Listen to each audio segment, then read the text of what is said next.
అనంతపురం జిల్లా హిందూపురం మండలం తూముకుంటలో దారుణ సంఘటన చోటు చేసుకుంది.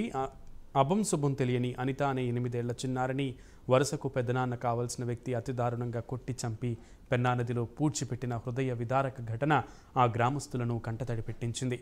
పరిగి మండలం బీచికాని పల్లికి చెందినటువంటి నాగేంద్ర మంజుల దంపతుల కుమార్తె అనిత 3 రోజుల క్రితం తూముకుంటలోని వరుసకు పెద్దనాన్న ఇంటికి జాతరను చూసేందుకు వచ్చింది.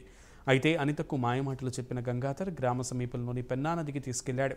ఆ తర్వాత చిన్నారిని దారుణంగా హత్య చేసి పెన్నా నది ఇసుక మేటల్లో పూడ్చిపెట్టాడు. అయితే చిన్నారిని రేప్ చేసి పూడ్చిపెట్టినట్లు పోలీసులు అనుమానిస్తున్నారు.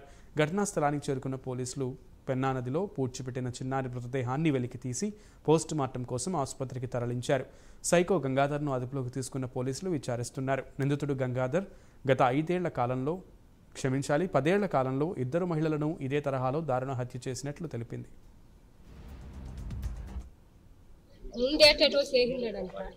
జైల్లో ఉండే ఇటు తీసుకొచ్చిందని సార్ ఈ పసిబిటికి ఇటు చేసినాడు. నాతేమేమి మాట్లాడుతున్నాడు, నాతేమో బాగానే ఉంటా అంటే ఆడాడేమో చేసినాడంట. ముందు కేసులు ఉందంట, 2-3 కేసులు ఉందంట. కాదు కేసేనంట. ఎవరితో ఎవరు తూముకుంటానే చేసిందంటే నేను చేసి చూసింది. ఇప్పుడు ఇటు తీసుకొచ్చిందాను బాగానే ఉండే ఇదే ఈ పది ఇట్లా చేసి ఇప్పుడు మళ్ళీ బెయిల్ అప్లై చేస్తారా? ఏం లేదు సార్. సూట్ చేసి పారేసి బాడీ అనిపించింది. నేను ముందు చేసుకుంటాను, లేకుంటే మీరే ముందు చేయాలి. ఏం చేయడానికి ఎవరు కాదు